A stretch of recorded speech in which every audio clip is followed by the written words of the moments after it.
This episode's brought to you by Affordable Drill Towers. Founded in 2016 by our good friend Steve Sanguidoce, a retired Houston, Texas firefighter, the Affordable Drill Tower was designed and built with functionality and versatility in mind for any training ground. As a standalone training tower or an add-on to an existing burn building or Connex setup, the Affordable Drill Tower packs a massive punch at an affordable price tag. With over 50 towers across the country, from Massachusetts to California, Montana to Texas, professionally engineered, NFPA and ISO compliant, the Affordable Drill Towers brings the versatility to your training ground. From Main Street USA, the small town fire company in their back parking lot, to the training grounds of the largest metropolitan fire academy, the Affordable Drill Tower fits the bill for price and functionality. Check them out at affordabledrilltowers.com. And two things I like to talk about also when talking about our friends over at Affordable Drill Towers. One, their customized training program. They have the ability to bring some of the best talent from across the country to your home turf after the install of the Affordable Drill Tower. Designing a customized training program for you and your department, Steve will facilitate some of the biggest and brightest names of the American Fire Service to come in and work with you and your department. And secondly, and I think most important, is Steve's belief in need over greed. The Affordable Drill Tower company gives back to not-for-profits that support organizations in the American Fire Service. Organizations such as the Joey D Foundation, which is near and dear to Steve Sanguidoce's heart, as well as many other not-for-profits that he takes a part of. He takes great pride in providing funding for organizations that push this job forward. So check them out, Steve and Dennis over at Affordable Drill Towers. Send them an email at info@affordabledrilltowers.com. Check them out on social media, and their YouTube page is kicking butt with great information, training nuggets, and information about their towers. So check them out, Affordable Drill Towers, and let them know Jeremy over at National Fire Radio sent you. This episode's brought to you by Ridgeway Leatherworks. Ridgeway Leatherworks is a firefighter-owned and operated business, as well as a family-run business, and that's what I love about it. Rob and his family are passionate about their customer service and the quality product and craftsmanship they put out for the emergency services. Rob's been on the show. We've been to his business. We've seen them in action. I've even tried to hand paint radio straps. I promise you, it is not as easy as what the final outcome looks like. The product is so good and so clean and crisp, and yet, man, it takes that steady hand. Rob's become a near and dear friend of our podcast, and you hear that over and over when we talk about our sponsors, that they're friends, supporters, and that's what this networking community is all about, is supporting one another. Ridgeway Leatherworks, Rob Meyer, crushing it. Quality and craftsmanship is number one. Customer service is right there with it. From custom radio straps, universal radio holsters, chin straps, flashlight holders, anti-sway straps, and locker tags made out of leather, there's plenty of opportunity along the way when you deal with Ridgeway Leatherworks. So check them out at ridgewayleatherworks.com. Find them on social media, Instagram, Facebook, and TikTok. And tell Rob you heard about him on the National Fire Radio platform, and give him a little plug and tell him keep up the good work. We need to support our firefighter-owned businesses, and especially family-run businesses, where his two daughters and his wife help out day in and day out along with his other employees. So again, Ridgeway Leatherworks, check them out at ridgewayleatherworks.com and find them on all your social media channels. Progress. So your parents, talk to me. My parents are from Ireland.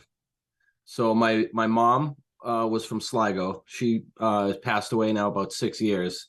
Other interesting story. You know, I came home one night, we were talking, chatting it up, went to bed, and I woke up to go to work the next morning, and she had passed in the middle of the night at my house. So I woke up, you know, and that just goes to show how important and how strong like the brotherhood is. Like, obviously Boston Fire is like the first ones there.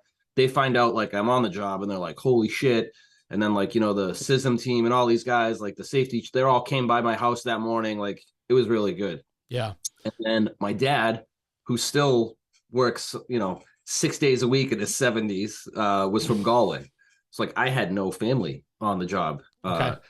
We had these stickers made at the firehouse, you know, self-made Jake. They would put on their helmet saying, like, you know, because they're like, well, my dad, my grandfather, my seventh cousin, and we're all on the job on Boston Fire. And like when I walked in, I was like brand new. I didn't know Yeah. anyone. Yeah. Well, Boston's got that feel, right? So it's an urban city department, but the neighborhoods are super small, right? Yeah. Everybody knows each other from Boston, if you will, especially in the neighborhoods. So Boston Fire Department, as much as it's an urban busy department, it's still kind of on a small scale, right?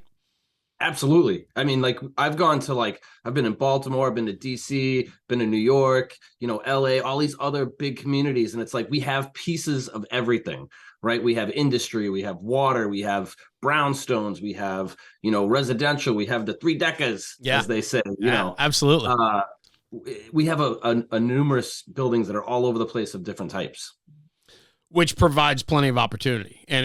But I think what's cool about that though is the closeness, the tight knit. You talked about your mother passing, and before you knew it, the resources were there for you. I mean, that's that small town feel in a big city that I think is super important, especially being on the job.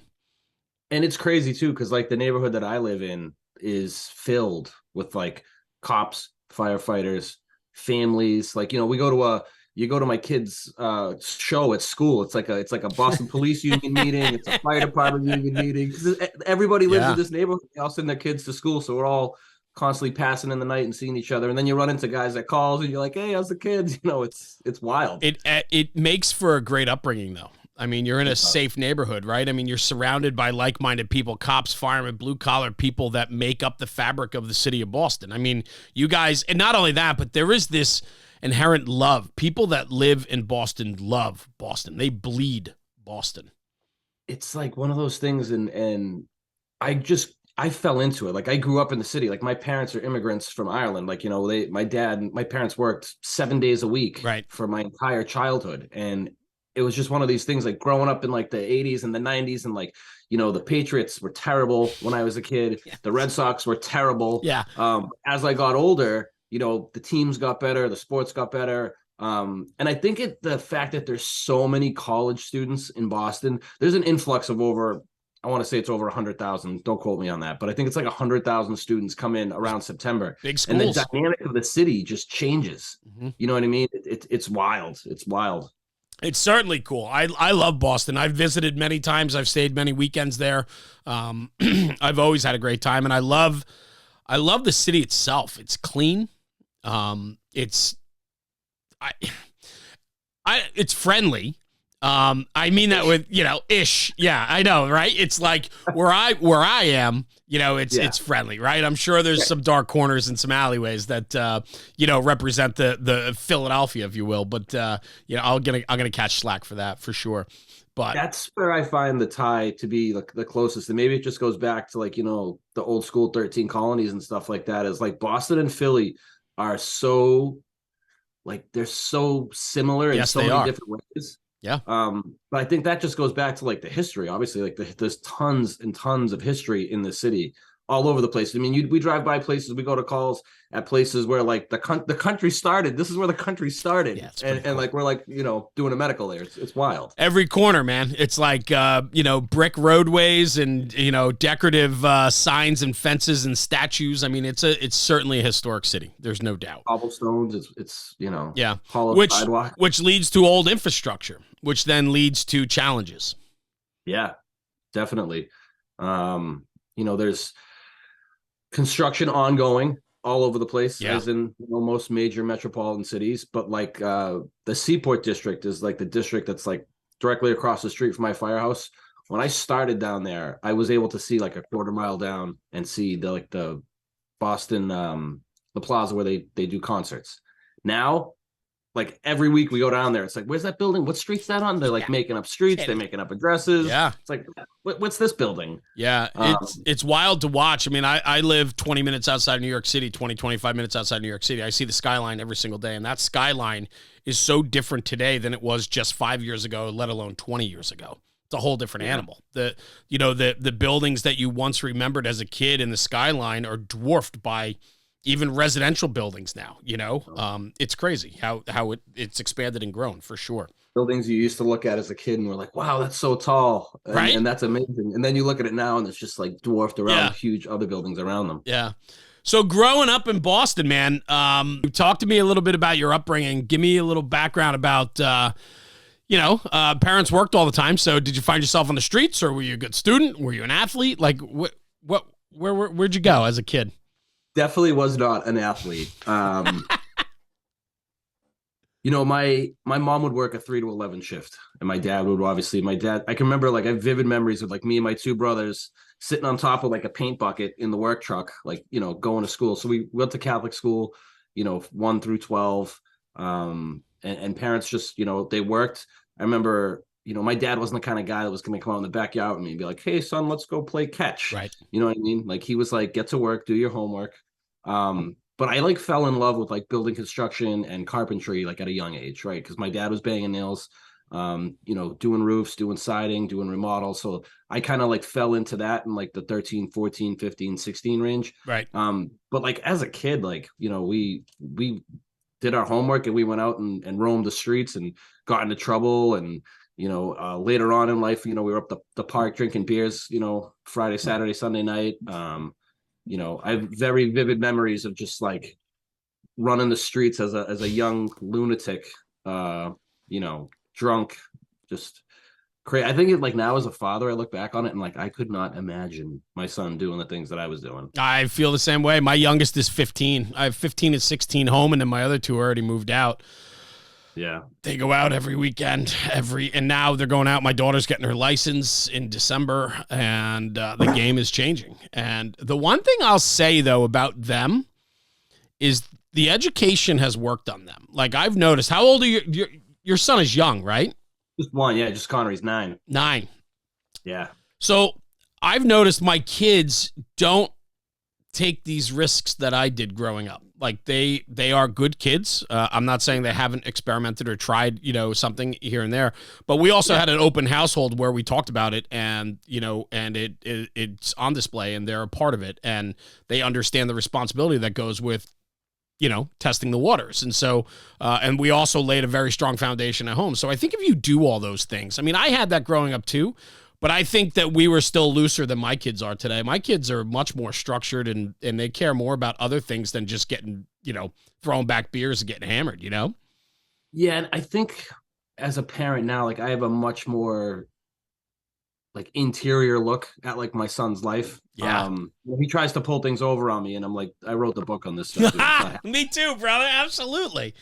But at the same time, like, my parents were not, like, that involved with me. You know what I mean? Like, I feel like I'm much more involved in his everyday life. I know what's going on. I talk to him. Like, my dad wasn't having conversations with me about, like, so who's the new girl at school? I agree with you.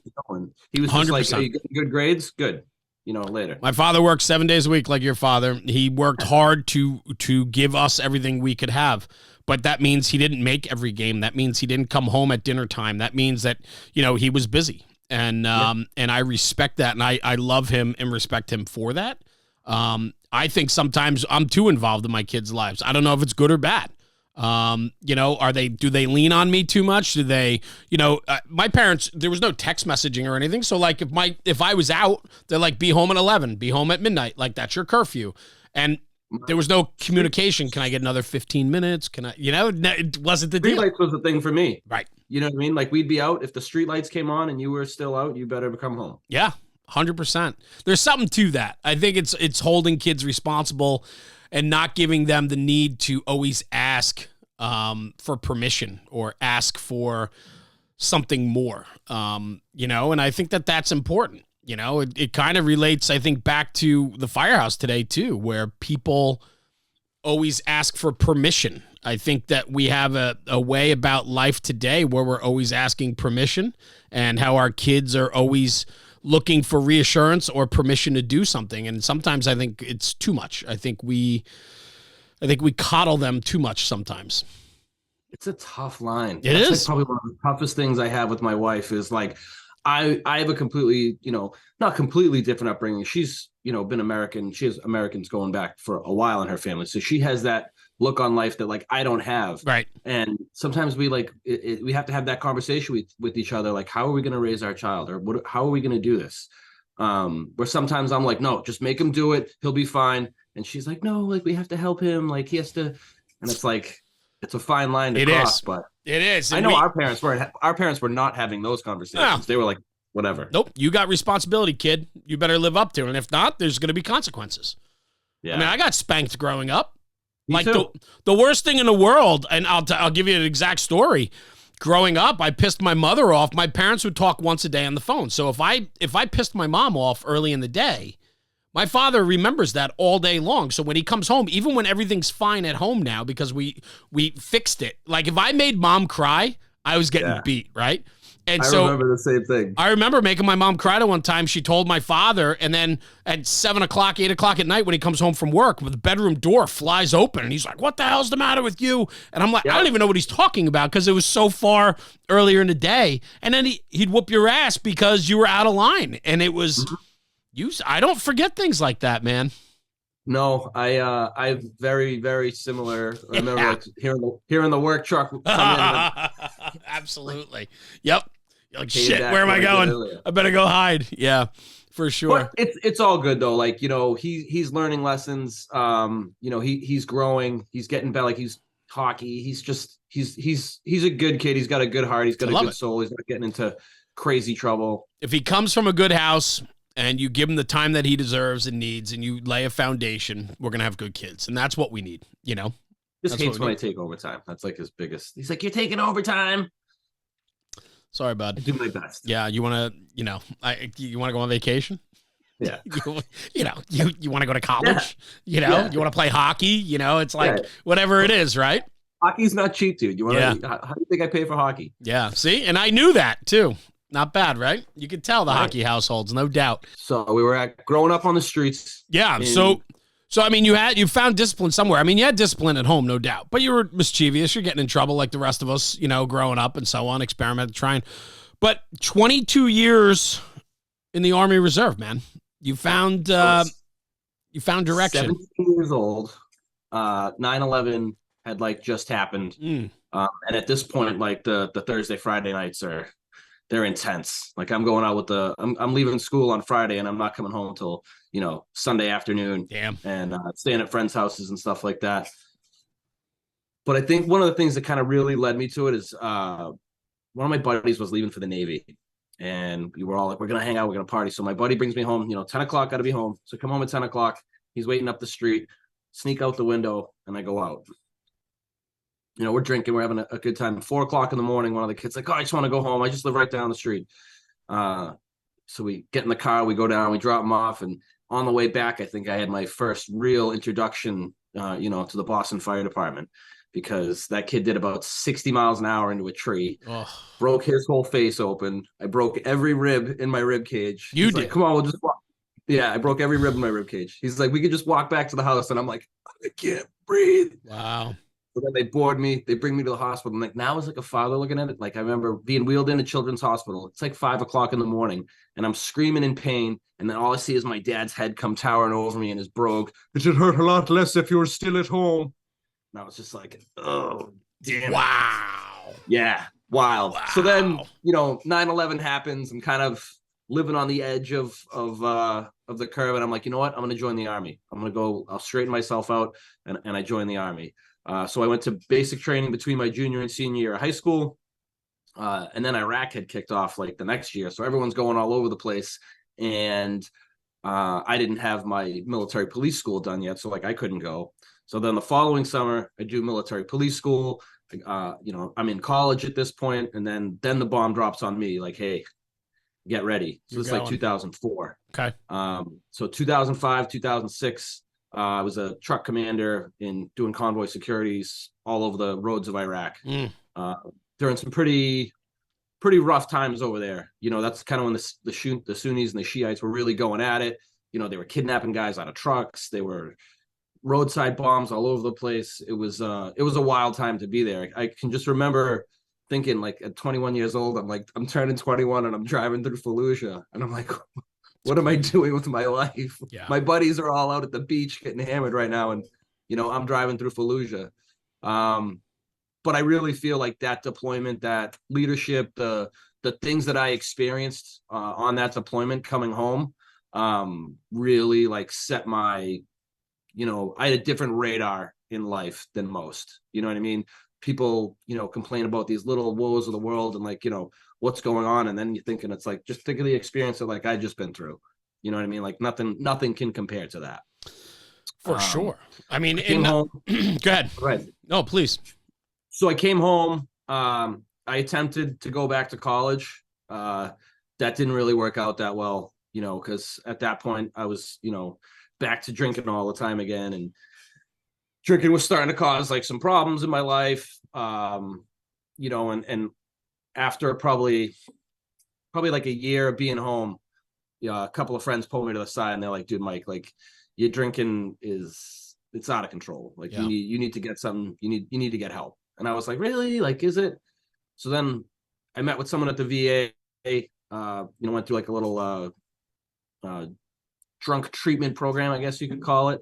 And, I stopped drinking for a period of time. I stayed sober for like a year.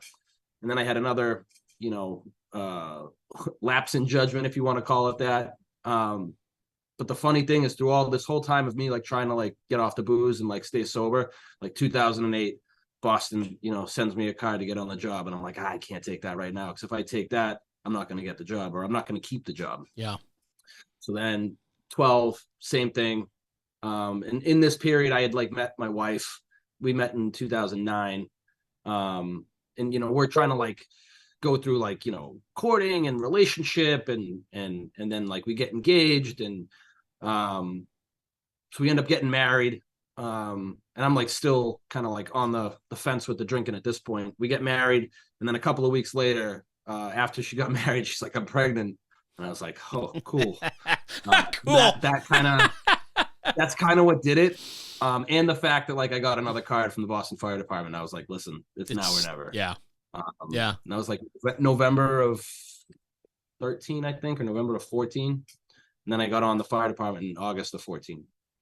When you came back, I mean, shit, there's so many guys that are veterans that have served our country. They come back and they, go into the fire department, they go into the police department and so on. And I mean, you're a kid, 21 years old, the amount of things that you saw and did at that time. And you compared it to your friends that didn't go and they were sitting on the beach and enjoying life and so on. You had to grow up very fast. And a lot of that is that struggle then when you got home to readjust.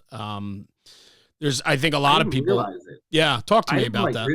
I didn't realize, like, I just was like, I'm having a good time. Like, what do you mean? Like, what's going on? But like, if you were someone like looking from the outside, you're like, can't hold a job.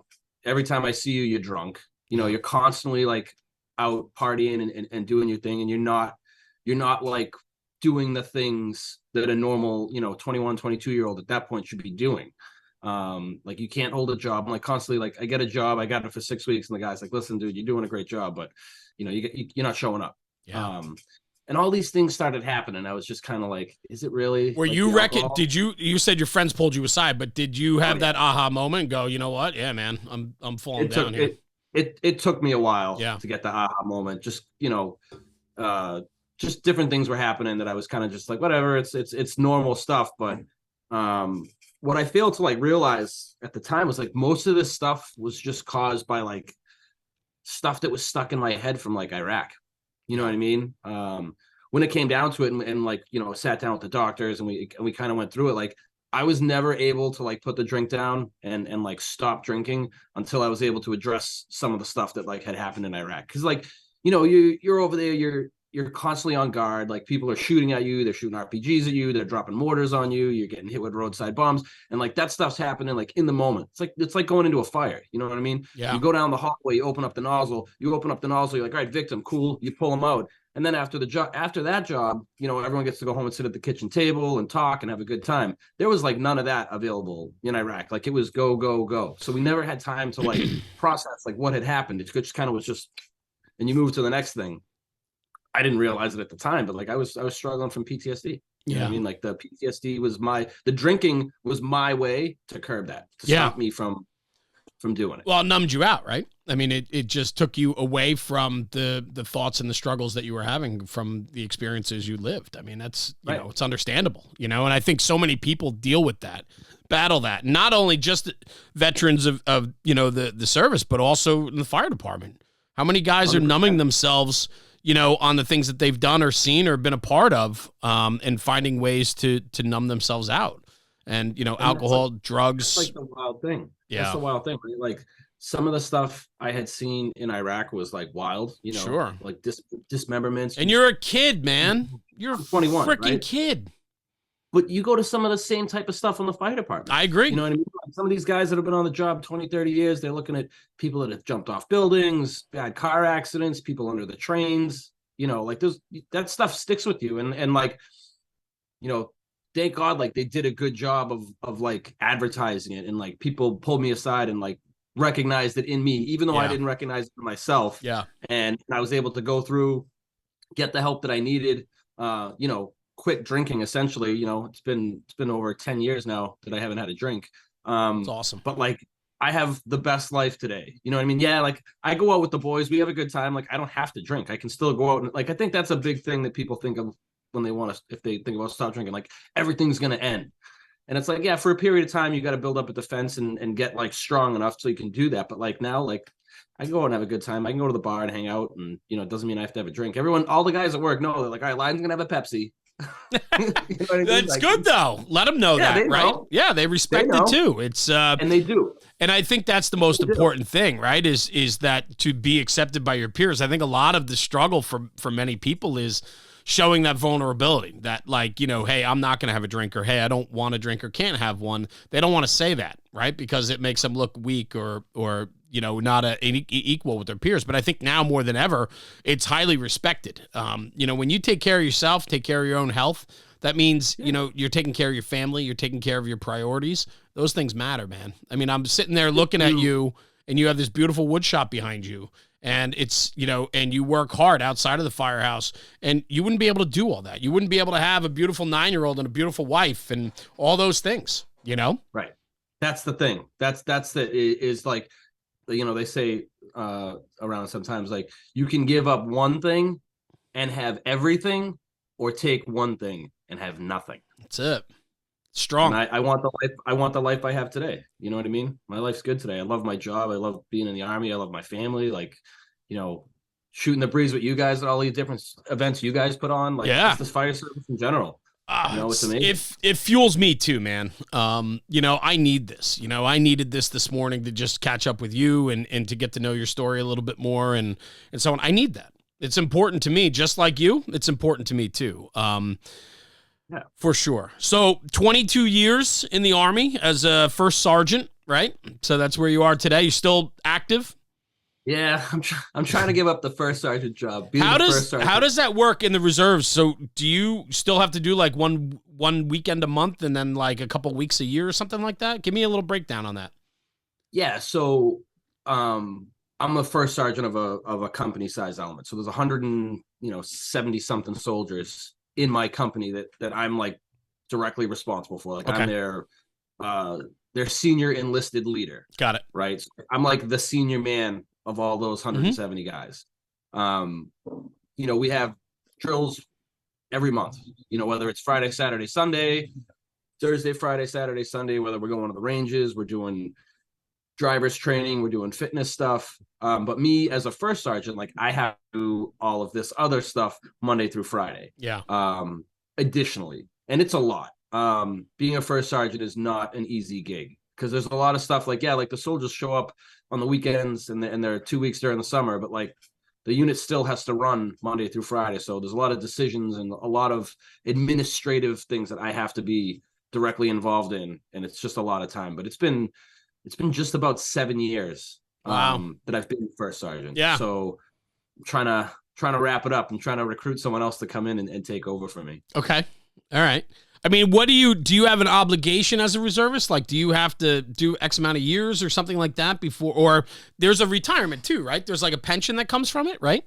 Yeah. So you get like a reserve pension. You can retire and get a portion of what you would normally make in your reserve status. For me, like at this point, like I just want the piece of paper that says, honorably retired from the United States Army. Right. But as having 22 years in, I got another 1 or 2 more years to go, just due to the years of when I was drinking, I didn't have a couple of good years. Yeah. So I get it. They don't count towards my retirement.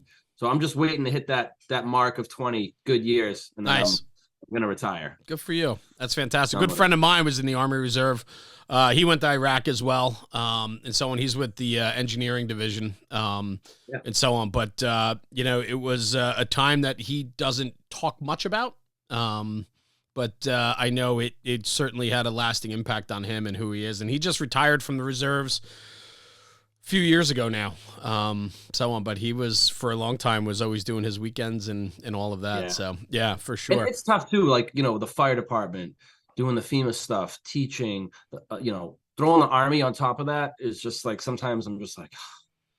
Well, in you and I were talking about that, I think, before we hit record, was trying to find time for everything, right? And that's always the struggle. And what I think, though, is important, though, too, is for a guy like you, and I know I'm the same way, if I'm left with too much idle time, that's where I can get myself in trouble. I like to be busy. I like to have things on my plate. Famous words from my mother was, he would always say to me in her Irish brogue, she'd be like, idle hands are the devil's workshop. 100%. You know what I mean? And that's why I just keep busy. People ask me all the time, how do you do all this stuff? I'm like, I can't. What do you want me to sit still and do nothing? Yeah. I think it's important. So talk to me then about your fire department. So you took the card. Life is all over the place. You're married. You're married. At that point, right? I had just got married. Yeah. My son was born in July. I start the academy in August. Oh my gosh. It's funny. I look back now, there's guys from the firehouse, they take FMLA and they take all this time off. I'm I'm going through the academy with a brand newborn, new infant. A newborn home. It was and a new wife. Really and a new marriage too. It was it was. I don't know how I did it. I definitely couldn't have done it if I was drinking. I could tell you that much. Man, I don't know how you did it either. Yeah, that's a lot of commitment, man. That's a lot on your plate at one time. But it was so important to me. I knew, and I don't know where it came from. I feel like on Boston, some of our guys, they're born and they're you're gonna be a Boston firefighter. Right. You know what I mean? It had always been a thing in the back of my head. I should get on the fire department. It's a good job. But we actually had a line of duty back in 2014. Michael Kennedy.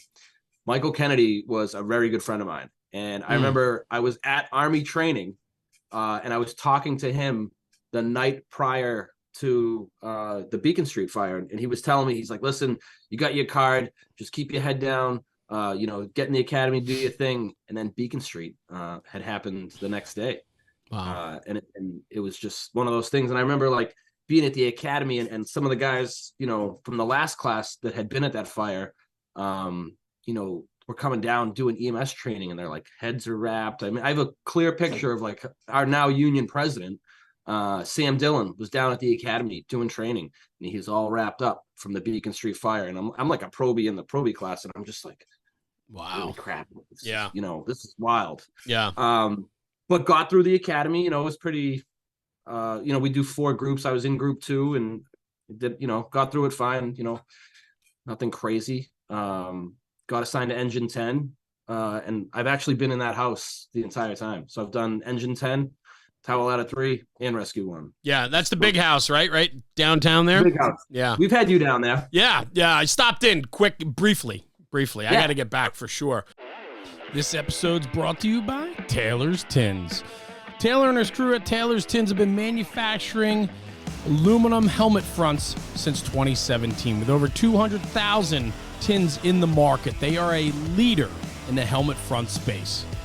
Custom design, one-offs to department orders, they can turn them around within 24 to 48 hours. Customer service is what they pride themselves on, and they provide nothing but top-shelf product and service to their customers. Check them out at taylorstins.com and check out their full line of product offering. They've always been a very strong supporter since day one with the National Fire Radio podcast and platform, and Taylor and his crew have become dear friends of ours, and we appreciate the support. And at checkout, For a little extra bonus, use coupon code NFR Sent Me. That's NFR Sent Me for a discount on your order. Exclusions do apply. Anyway, check out TaylorsTins.com for the latest and greatest offerings from Taylor and his crew. And in the words of Taylor, stop burning up leather. This episode's brought to you by the Affordable Standpipe Prop. Let's break it down real quick. Steve and the crew at Affordable Drill Towers is doing it again. They've created this fully custom and fabricated standpipe prop to support the fire service. I'm telling you right now, this is a game-changing piece of training equipment. And I want to hop into it real quick. It is designed with a 4-inch manifold of high-strength galvanized Schedule 10 pipe. The cart and manifold are powder-coated red for a durable finish, meaning it's not just a talking piece. It's not something you tuck away on the shelf. This is a training prop that can be wheeled into the classroom and then brought out onto the training ground. And so let's talk about that. In the classroom, there's nothing better than having a hands-on prop in front of the students, in front of the fire companies that are there to learn about standpipe and FDC connections. Having that prop in the classroom allows for a great instructional lecture. And then from there, take the standpipe theory and translate it to the training grounds. You could wheel the cart out that's on casters, you wheel it out into the parking lot, and that same training prop that you just used hands-on in the classroom can now be used hands-on on the training ground by pumping into it and flowing out of it. It offers such versatility in its approach. It has a 2.5-inch Siamese connection, 7 2.5-inch outlets, 6 of which are standpipe valves, has a water motor gong, sprinkler head with a control valve, and a system pressure gauge. You can also upgrade and put 3 of the most common field-adjustable PRVs. I'm telling you right now, this is a game-changing training prop that needs to be in every fire company or training department across the country. Reach out to Steve and the crew, info@affordabledrilltowers.com. Ask for a demo, ask for information, or check them out on social media and YouTube. There's plenty of content out there that shows you exactly what the affordable standpipe prop can do for you. So did the fire department give you what you were looking for? Like, I know a lot of people talk about their time in the service, right? Army, Navy, whatever branch they're in. And when they come out, they're missing that camaraderie, that sense of brotherhood, that sense of unity and feeling, something for the mission. Did the fire department give that back to you? Yeah, it definitely did. I mean, the firehouse camaraderie and like the kitchen table is just, it's insane.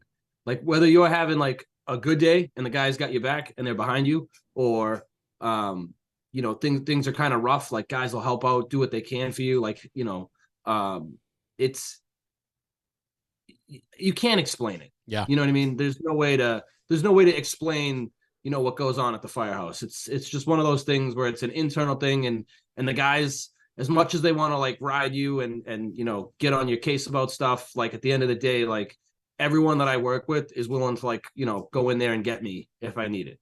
You know what I mean? It's reciprocal. Like everybody I work with, like I trust that, like if I fall through a floor or I get stuck somewhere, that everybody that I sit down with and have dinner with, like they're all coming in force. Yeah. And I think that goes back to the service, right? Like Boston is a civil service hiring, fire department. So most of the people that make it to the opportunity to get a card have been veterans since, the Iraq war started. So I'd say a good, 70, 80%, it could be even higher than that, of the workforce in Boston are all veterans, whether they're Marines, they're Coast Guard, it makes sense. Navy. It's a small, big city, patriotic city. I'm sure there's a lot of guys like you that were walking the streets and needed some direction, and they go off to find that direction.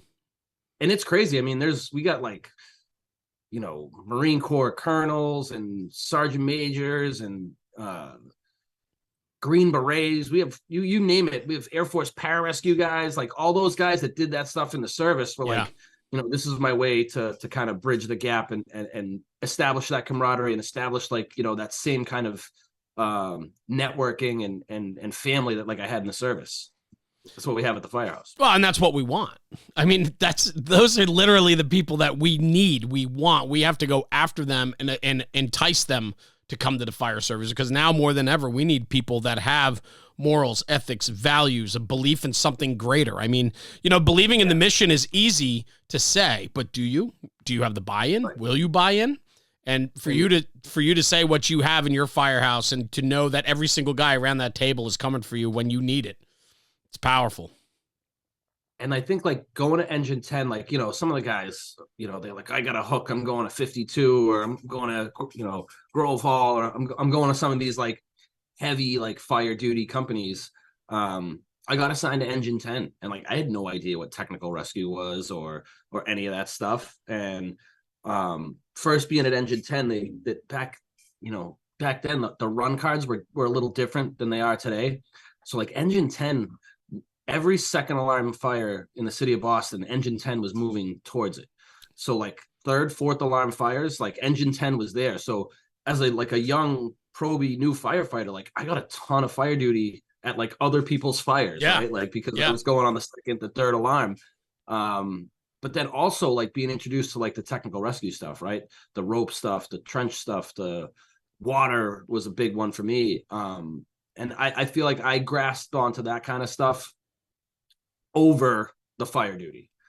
That was like, I feel like when I was introduced to the tech rescue side of the house, I was just kind of like, I am all in. Like this is what I want to do. Yeah. Because it's fun. Like you're like hanging off the side of the building on rope, or you're going down into an elevator shaft, or you're, doing swift water rescues, or you're, it's wild the amount of things that happen.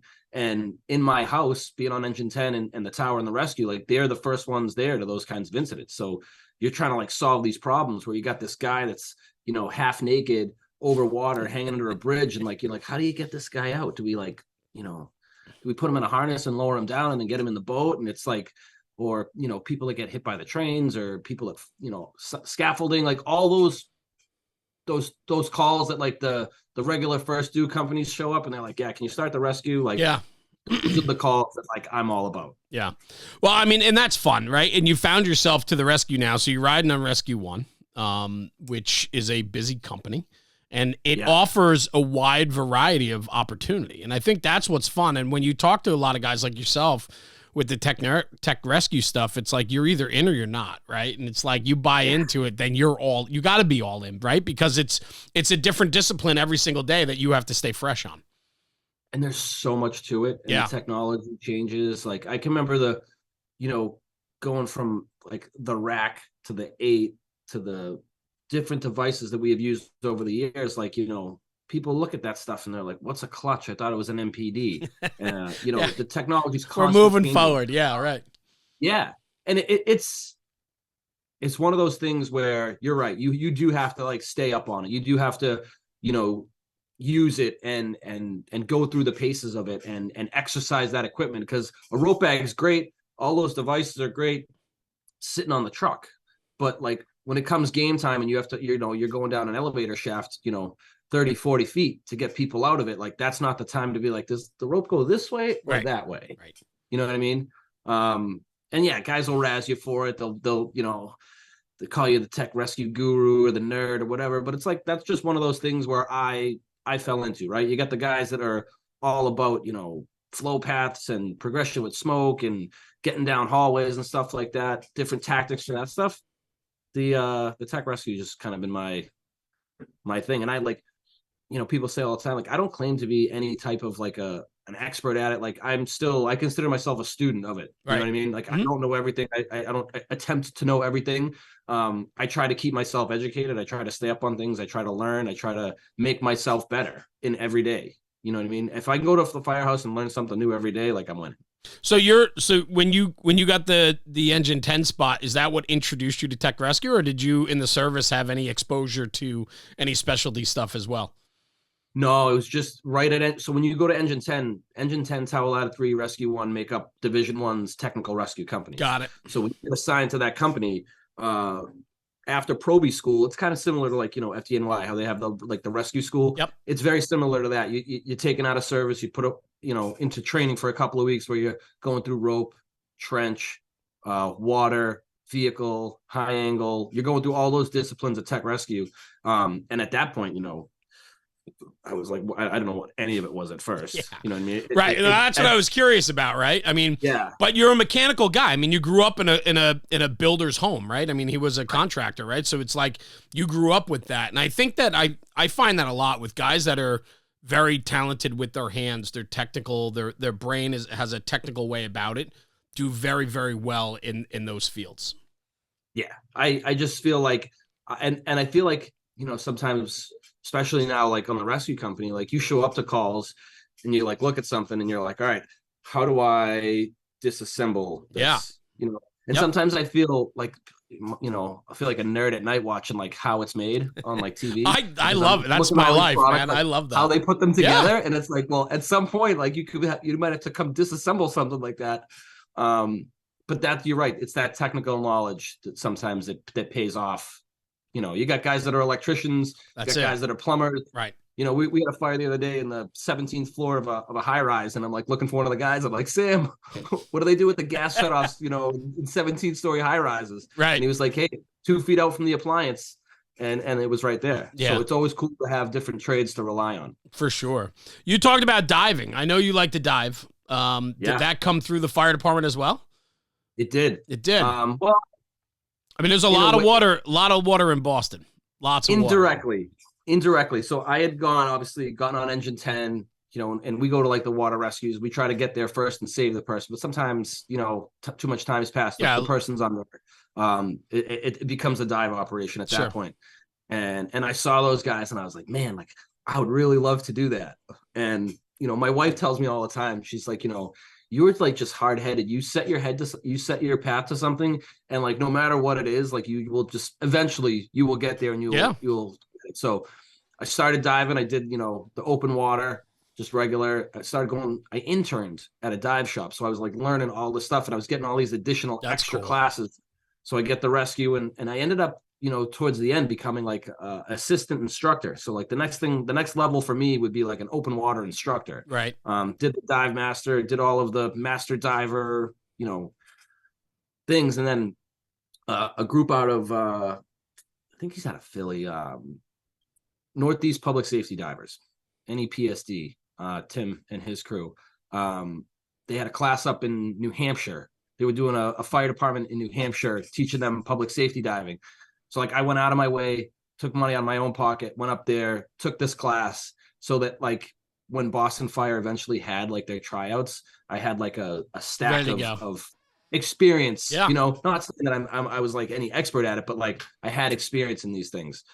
So we had the tryouts, you know, I make it to round 2 because like, you know, again, it's kind of like a political thing, you know, small nepotistic department, right? It's very, very hard if you're not in that circle to get on. So I did the tryout number 1, did tryout number 2, and then like just silence for it felt like almost a year. And I'm on vacation with my wife and we're in Aruba, and I had just come back diving from like a 120-foot dive on these 2 ships. Nice, that's cool. I get the email and he's like, hey, you know, welcome to the team. So then I'm a probie again, right? And this is only maybe 2 or 3 years ago. Yeah. A probie again. So is this a separate unit, or does the rescue maintain divers every tour? Like, how does that work in Boston?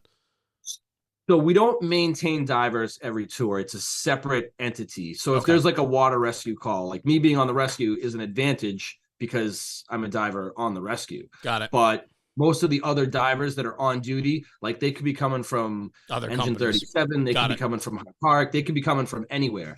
And then if something turns into an actual dive incident where they activate the dive team, guys will come in from home. Oh, okay. Straight to the scene. Got it.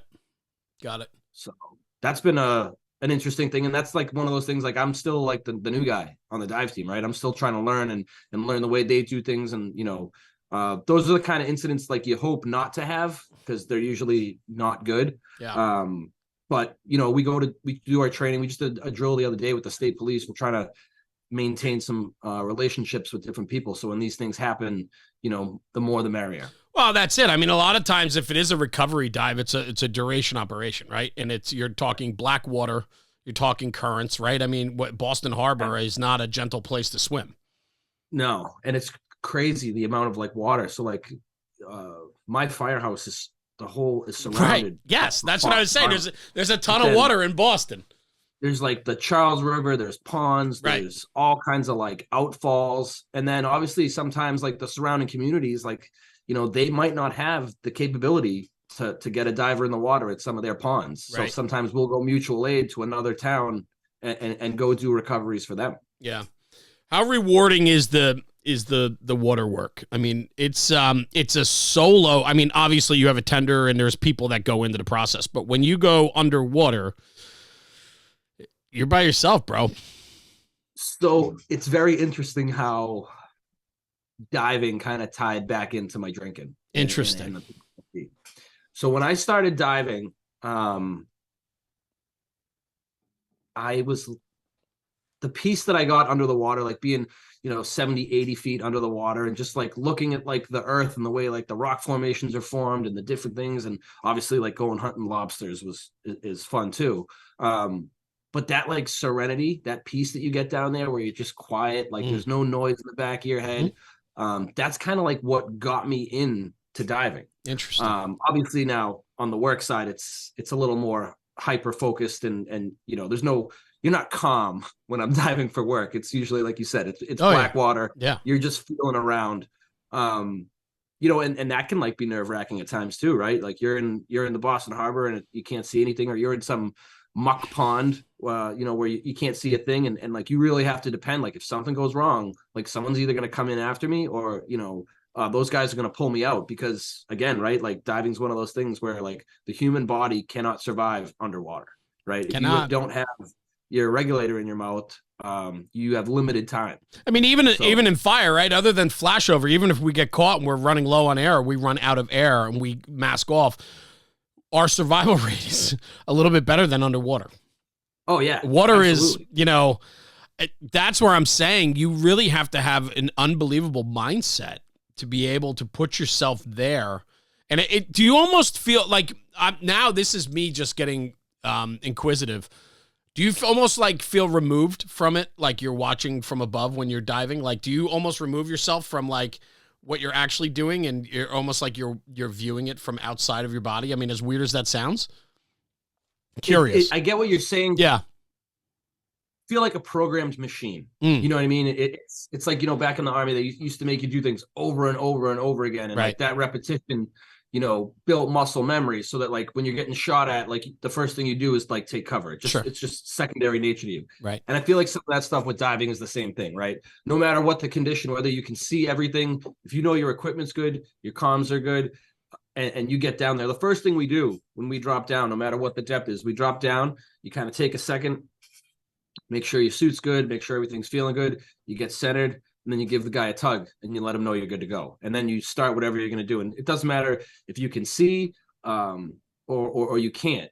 It's that trust in the guy above you, knowing that like if something goes wrong, he'll pull you out. And like that is like, it's that bond again. It's like those bonds you have at the firehouse and at work with the guys you work with. Like you're putting your life in this guy's hands and knowing that like if something goes wrong, he's got your back. And it's mutual, right? So like when I get out of the water and I'm sitting up on top of the water and I'm safetying for him, or if I'm the tender, it's a wild feeling.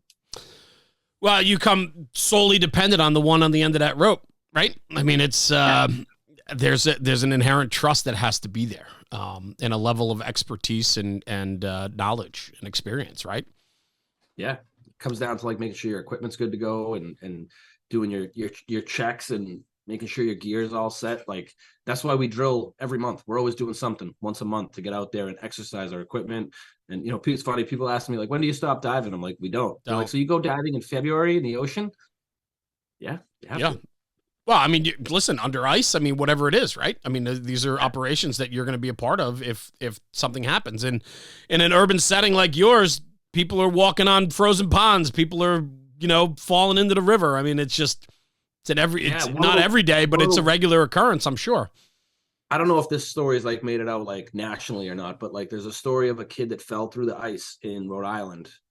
I think it was in like the 80s or 90s sometimes. He falls through the ice. He's under the water for over 20 minutes. I want to say he's under the water for like a half hour. Yep.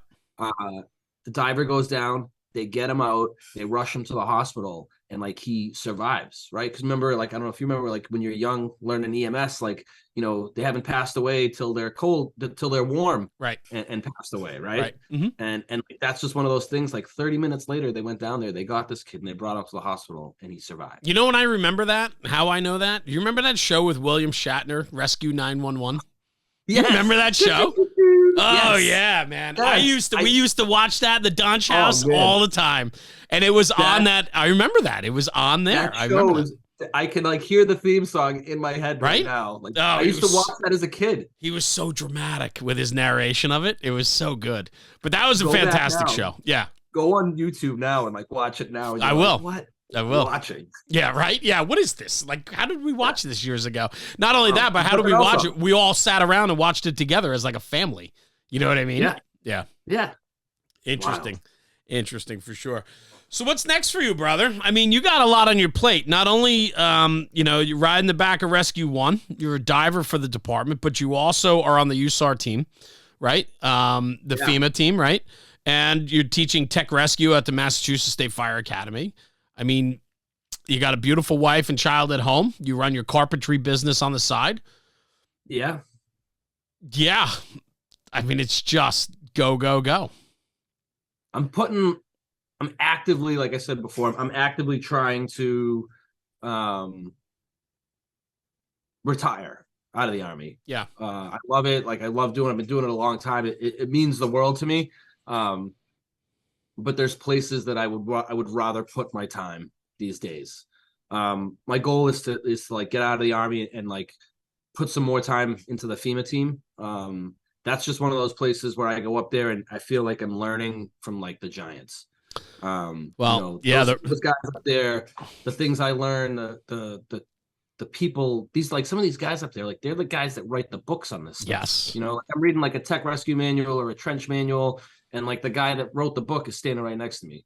And that's been another cool a cool thing that I've done. Super time intensive. I was lucky enough, we went down to not Katrina, we went to, I forget the name of the storm. We went down to Louisiana 2 years ago. Okay. And that was like, looking and going in there and walking around some of those parishes where like that hurricane just came in and just wiped the place clean. Being able to go into like, another city's, back roads and side streets and go into their neighborhoods, like as a Boston firefighter, but a member of, the Massachusetts task force, to be able to go in and like help them. That was really cool. That tied back to like my Army days. You know what I mean? So I feel like that's every phase of my life has kind of been the same, but being able to give back to those people has been really cool too. Well, yeah, I mean, there's a lot of parallels, right? Being deployed, you have a mission, you're helping people. I mean, it's just, it all goes hand in hand. I mean, that's literally what your whole adult life has been. Yeah. It's true. It's like sometimes like you think back and like, you think about it, but it's true. You know what I mean? Like that it's service oriented, service dedicated, I guess you could say. My wife brought it up this weekend, but after my mom passed away, I'd been pulled out of college to go to Iraq. When I got back from Iraq, I attempted to go back to college and, it just wasn't the time. But like after my mom passed away, I was like, you know what? Like, I don't care. Like I'm going to put my head to it. I'm going to go get a bachelor's degree. I don't care what I have to do. But I went and I worked on getting my bachelor's degree. And it's funny, the college that I went to, they had a campus right down the street from the firehouse. So the boss used to let me on Tuesday nights. He'd be like, take a radio, go to class. You know what I mean? And that's just like one of those things, like he was taking care of me. You know what I mean? He knew it was important to me. He wanted me to go. And if something came up, I just ran out of class and hopped on the truck and off we went. But that was one of those things where I was like, I'm going to get my degree. And I went after it. And awesome. Now I got the diploma. Well, it's achievement. I mean, it's important, right? I talk a lot about like fulfillment, and I talk about how important that is in life.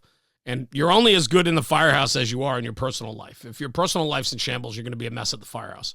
It's just hands down. I believe that. And I've seen it, and hey, I've had my moments too. There's no doubt. But fulfillment is important. And I don't think it's talked about enough that people need to have a sense of fulfillment in their own life, which makes them a better person. I believe that. And so And I totally agree. And I remember, I mean, I feel like I subscribed to you guys, National Fire, like early on. I Like I remember. think like we're like just starting out. And it was one of those things where it's like these guys are talking about the things at the kitchen table that, like you said, are fulfilling. Like the conversations you guys have, the people you interview, the events you go to. That's the kind of stuff on the fireside that just like I love. You know what I mean? Like that, learning how to be a senior man and like just the different, problems that guys come up with them, learning how to new probie at the house. Like what do I do? And being able to like mentor and coach and develop like those younger guys coming on, giving them a platform, so it's not like just walking in the door blindly. Like they have some type of a background they can look on or they can resort back to like help them be better, which is, all that does is make the fire service better. It makes us better. It makes the world go round, I guess you could say. Yeah, well, I mean, listen, I love going to fire. There's no doubt. Yeah. But there are other things about the fire department, the fire service, that are probably as equally important to me. Don't get me wrong. I love going to fires. I love putting myself to the test and working with a team and having that moment at the end where it's, success. And if it's not, we're going to do better next time because we're going to work at it. But I love that. But the other side of it is everything you just mentioned. And that fuels me, man. The fire service has done so much for me just as a person. And I look at what I've been able to do over the last few years and the relationships I've made and the people I get to talk to and the people I get to call friends. Like you and I would have never met if I didn't do National Fire Radio, right? And like, to be able to share stories and experiences and for you to be open and honest today in your story, I think it's going to help someone somewhere down the road, somewhere. I think that somebody can relate. And I think that that's one of the most important things that we can do with our platform is to really just have real talk about what we're dealing with, who we are, what we face, how life is. And that part of it is important for me because that's when I know we can make an impact and we can help along the way. And this job is so good. It's volunteer, career, it doesn't matter. If you're into the fire service, you're into the fire service. And that for me is why I get to talk to awesome people all day long. It's because the fire service is made up of incredible people that I want to call friends, that I want to learn more about and call friends. And life doesn't get any better than that, man. Surround yourself with a network of people that make you want to be better. You win. That's it.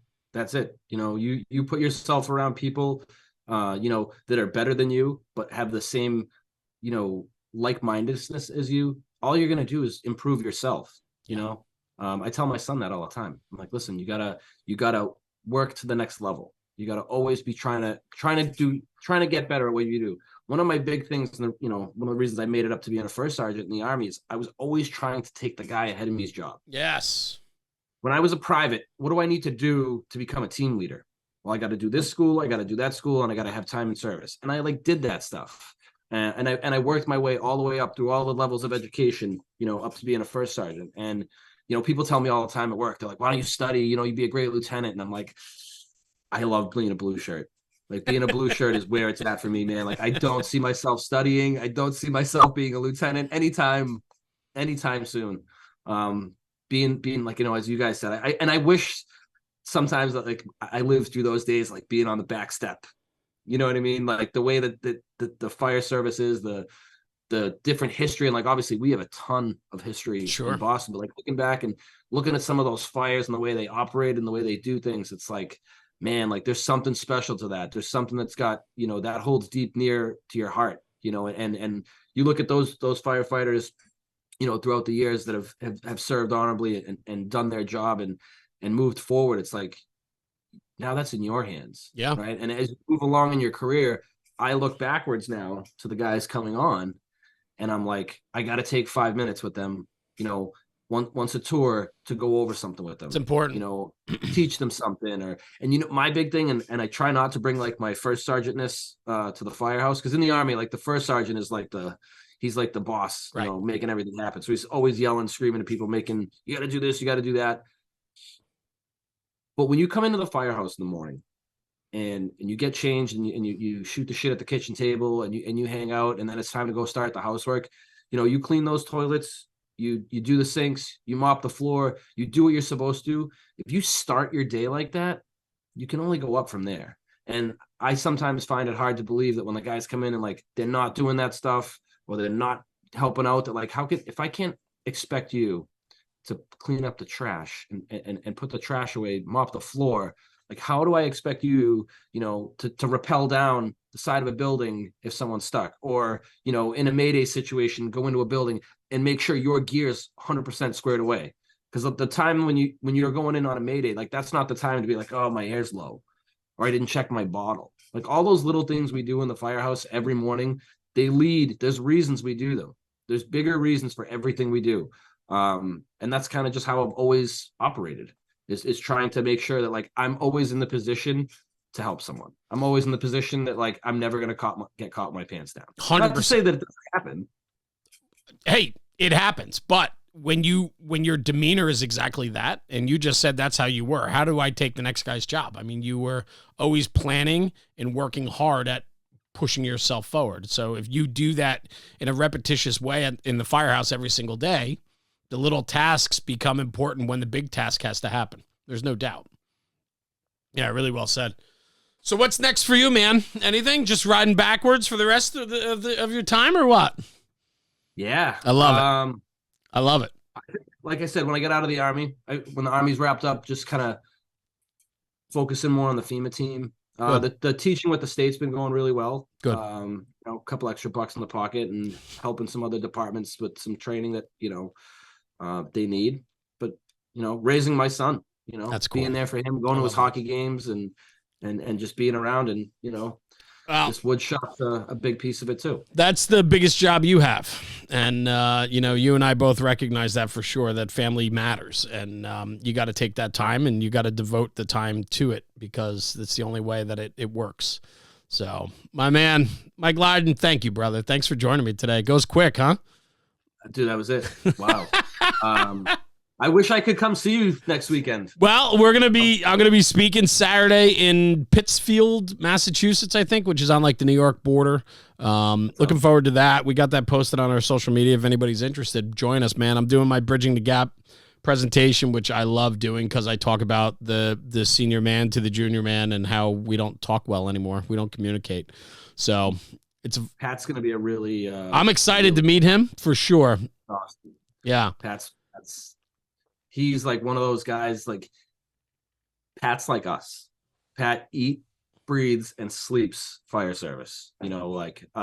Obviously he just recently retired, but that man, the history that guy has, the knowledge he has, he's just always willing to share his knowledge in the years of experience he has. Well, that's Pat Nichols, right? So just to clarify for people from the Boston Fire Department. So he's recently retired. He was assistant chief? Is that what he was?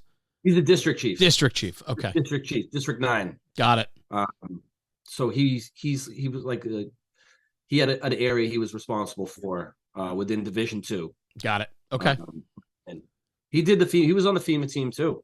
He was a really, man, wait till you meet him. I'm excited, man. I'm gonna talk to you after you meet him. I love when guys tell me that. They're like, "Oh, you're gonna meet this guy. This guy's awesome. Tell me how it goes." And then I'll get back to you and be like, "Bro, did not disappoint." Like, I love that though. There are so many awesome dudes that are in this fire service that I have not met, and I can't wait to meet them. And it's like every corner I turn, there's another guy that's just like, "Man, this guy's a rock star. Oh, this guy's a rock star." Like, there's just so much about these people. I love it. We're on the Job Talks podcast with Will. Yeah. Right? And he's like starting that up here in the New England area. Yep. And it's like, man, that is so good. That is exactly like, it's like-minded individuals. Yeah. You know what I mean? 100%. Talking about things, and it's amazing. We're all alphas and we're all strong dudes, but it's fun to find people that are similar, that are going through similar experiences. And some of the things you shared today, I think will resonate with a lot of people. And for you to share your story today with us is just awesome. And I appreciate you. I appreciate our friendship. And thank you, brother, for joining me today, man. Can't wait to see you again. I hope, some of the experiences I shared today will resonate in someone's head and make them take a further look at what they got going on and reach out if they need it or get 100%. Help if they need it. Yeah. Know that, like, possible. Yeah, and I'd be happy to share. I know you said if anybody wanted to reach out or whatever. I mean, I appreciate you doing that, and we can put your email address out there, or people can reach out to us, and we can provide that to them if if they need they want to talk with a brother that shared some experiences. So I think that's important. That's how we keep each other in check, if you will. So it's good, man. Mike Lydon, thank you, brother. I appreciate you very much for joining me today. You are a rock star, and I wish you continued success with your career and your family and everything else that you're involved with, pal. Thanks for joining me. Appreciate it, Jeremy. Thank Cool. you very much. Stay right here. Don't go anywhere. I'm just going to sign off, and then I'll come right back to you. So, everyone, thank you for tuning in to the National Fire Radio podcast. As I say at the end of every episode, talk about the job, because when we do, we're making the job better. Thanks for tuning in. We'll see you at the next one. Jeremy, National Fire Radio.